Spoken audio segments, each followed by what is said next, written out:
All right. Just having a chance to look at the film from yesterday quite a few times, on the plane ride back and then all day today, just looking at it hard, looking for mistakes, looking how to get better, looking at the things we did well to build upon. Um, just too many miscues. Offensively, obviously moved the ball really well a large part of the day, but just broke down in the red zone a few times. And then, just turned the ball over. And those are things that we can't do. And then we were hurt bad by a couple penalties. So those are kind of the breakdowns offensively, and then special teams wise, there was a lot of good on special teams, besides the one missed field goal. I thought our guys played with really good effort and had pretty good execution on special teams. And then defensively, second half, I thought we played really good run defense in the second half, and showed some good signs of some things of what we're expecting, to see most of the season. But obviously, still got to be able to tighten up the coverage somewhat, and and come up with a couple more stops here and there, especially right in all three phases. What we want to be known as a team that in the crunch. Hey, sometimes the games don't always go smoothly for four quarters, but when you get in the crunch in the fourth quarter, no matter what has happened the previous three quarters, you got to be able to rise up and win games in the fourth quarter. That's what's indicative of really good football teams. We believe that's what will be indicative of us before the season is out. We did not get that done yesterday, but I believe we have the players to do that, and we'll look forward to getting better and move on. But Jacksonville deserves a lot of credit. They came out with a good plan. It was well coached, and their players did a nice job. The one injury note that I can give you is that I can confirm that Marlon Mack, did rupture his Achilles, and he'll be out for the season. And that's really unfortunate. I mean, Marlon is, beloved in our locker room. He has such immense amount of respect and love for this guy.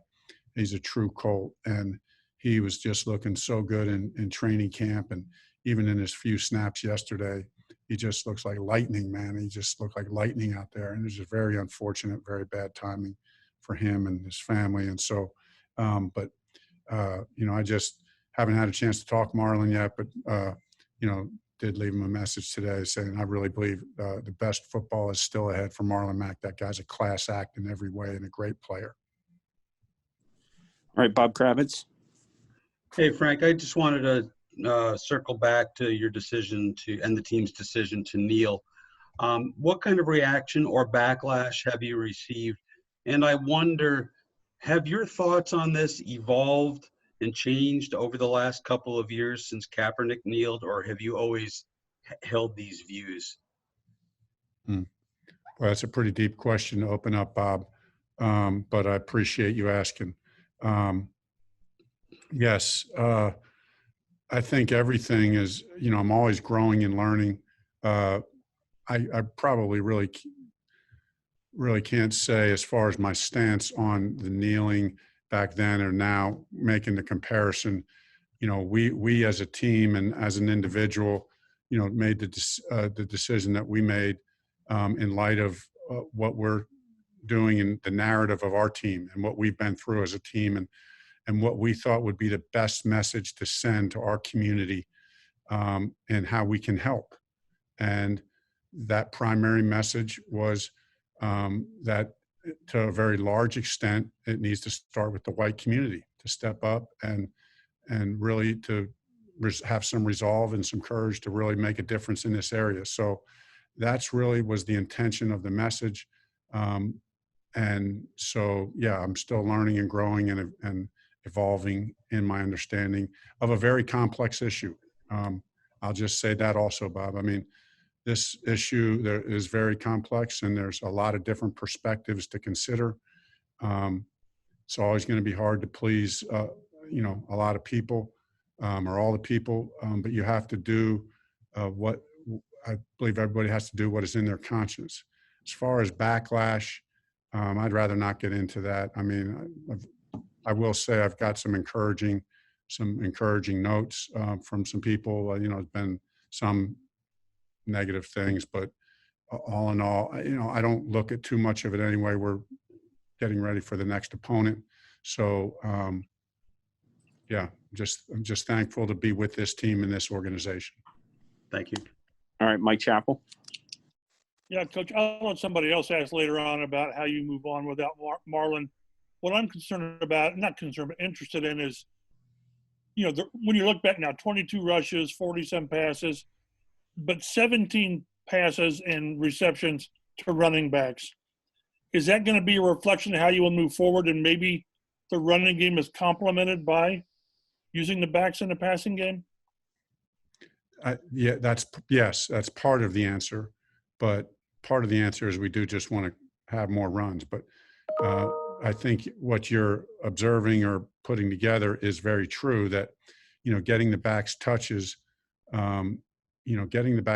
whether it's handing it off to them, or throwing it to them, is a way to get them involved in the offense. Now, that being said, there's still something about the physicality of the run game that dictates the tempo and the feel of the game. And that's where we need to be more patient with the run game. I need to continue to call runs, even though I know we can be dynamic in the pass game. So maybe you got away from it a little bit, Sunday, for whatever reason, the run game itself? I would say, looking back on it as a play caller, I would say that I could have called some more runs. Now, I'll just say this in context. Early on, I felt like we were having a lot of success, both running and throwing, particularly throwing. That was part of the reason for it. But I have to I was reminded that just because you can be dynamic in the pass game, there's a reason to be good in the run game. And it just does something to the feel and the flow of the game. And then when you really need to run it sometimes later in the game, and you've been patient with it and you've been calling them, when it gets later in the game and you really need to do it, you got more confidence going into it that way. I think that's one of the benefits. Thanks, Frank. Stephen Holder. Hey, Frank. Probably a question for Flus tomorrow, but I'll just ask you, being the head coach. When you see the quarterback getting the ball out quickly like that, obviously you're not going to get home very much. Do you have to be more aggressive in coverage and get hands on guys? And I haven't watched the coach's film, so I apologize. I probably haven't seen everything. But I guess my question is, what can you do from a coverage standpoint to combat that? Because they clearly saw something there. Yeah, no, there's a couple ways to approach it, and more than one. And one way is you just say, hey, we're going to make teams go the long way, and we're going to bet that, okay, they're going to run the ball, they're going to think and dunk, and they're going to make some first downs, but we're going to be patient, and they can't do this for 4 quarters, and we'll tighten up. And then when it gets in the red zone, and things tighten up a little bit, we'll tighten up and force them to kick field goals. And, they can't consistently do that. Well, Jacksonville, did a pretty good job of that yesterday, obviously with his completion percentage and so on and so forth. But still, we only gave up, 200 some yards. So in that respect, a good day by the defense. But really what probably hurt was the amount of points that we gave up on those few yards. Kevin Bowen. Frank, running back wise, would you assume just Jonathan slide into the starting role and maybe Jordan Wilkins takes on a little bit more of an expanded role? Yeah, that's exactly right. Jonathan will step into the starting role. He looked good yesterday. Again, I won't go into it with Marlon again, but just such a big loss. And so upset for Marlon. But Jonathan's ready. He'll step up. He'll do a great job. Naheem is still going to be an important part of the mix, on all downs, not just on third down. But then Jordan will step up, and we got a lot of confidence in Jordan. I'm a big Jordan fan, so he's an excellent runner, and he'll do a good job for us. Zach Kiefer. Frank, I want to ask you about the scheme you guys run on defense, and we've all asked you about Matt and what he brought and the situation when you were hired. Did he have to sell you on the 4-3 at Tampa 2? Were you on board with that right away? And were you able to pinpoint any issues that why the defense wasn't doing what it was supposed to do yesterday, and then even going back to last December where we saw a little bit of the same thing? First of all, with Matt, I got complete confidence in Matt and our entire defensive staff and our players. Yesterday wasn't our best day. There were some good flashes throughout the day in small phases, and I just get such confidence and belief that they'll get better. Flus is a great coach. I got all the confidence in the world. When I came in, and Flus kind of coming from that tree, it's always interesting because there's so many different versions of that defense, and what flavor is it going to take? And when I first got to know Flus, just to say he's running the Tampa 2 scheme, well, that really doesn't mean a whole lot until you get to see how it plays out. So I think Flus has really developed his own brand of that. I have confidence. Yesterday was a small sample size, and there have been times in the past, Zach, I know that you're referring to, that we've struggled here and there at times. But I think when you look at the overall, and this is a matter of opinion, but the overall body of work of what we've done defensively as the team has grown and the roster has grown, I think there's a lot of reasons to see that we're heading in the right direction. Now, yesterday was not the best performance, but I'm putting a lot on the fact that you were going to see much better in the weeks ahead. Andrew Walker. Hey, Coach, looking at the film, what'd you think of Philip? Obviously the hot start, and then the couple picks might have been, he said, especially the second one, maybe a little more head scratching, but what'd you think overall of Philip's performance? I thought that there was a lot of good, like you said. We had the 2 interceptions. I said this yesterday. I'm even more convinced of this today.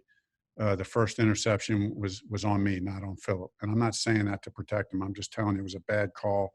I think what happened, without getting too technical, I set the formation into the boundary, and they were playing 2-man, and the corner got lazy, and he was in position to make a play that he normally, if I had set the formation the right way, I don't think that play happens like that. So that was on me, and I don't make that kind of mistake too many times, but I made it yesterday, and it was bad timing because it put them in good field position. So that was not on him.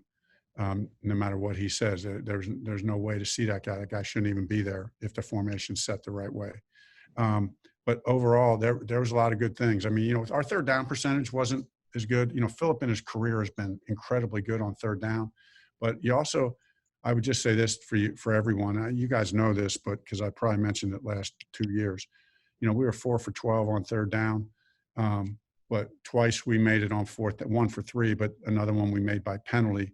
So to me, the real key stat, it's not just third down percentage. It's that combination of third down and fourth down percentage. And we had a third down that we made by penalty when Philip drew him off sides. That doesn't go into the stats, but, those keep drives alive. And so, but what we really got to do is we got to be better in the red zone. Okay. We got to be better in the red zone. Some of that, Philip took the responsibility for the one, for, not seeing Jack on the one that he should have seen him on. But we can also help him out better than we did yesterday. We got to have a better run game plan, a better pass game plan for him down in the red zone. So we have high standards there. So for our run game, our red zone efficiency yesterday, I was very disappointed in. And we all got to do better there, starting with the coach, starting with myself and the coaching staff. Phil B. Coach, thank you for your time. Pierce Campbell's flex for Miles Jack, is that a teaching moment for you with the players? Yeah, no, we take a lot of pride in not committing those kind of penalties. And, so I love the fact that Paris has that kind of juice and that kind of toughness, but that's definitely something you got to learn from. And you can't afford that 15-yard penalty. That could be the difference of you being in field goal range or not, or being able to drive down, score a touchdown. But Paris is a smart player with great character. That was a knee-jerk reaction.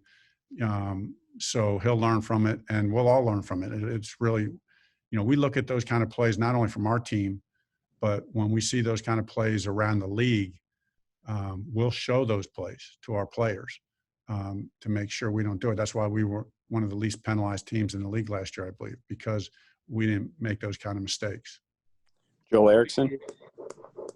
Outside of that penalty, though, Was yesterday kind of our first chance to see what Paris can really look like when he's healthy in this offense? Yeah, I do think that it was a good start. I think there's even more in there. In fact, I think there's a lot more in there.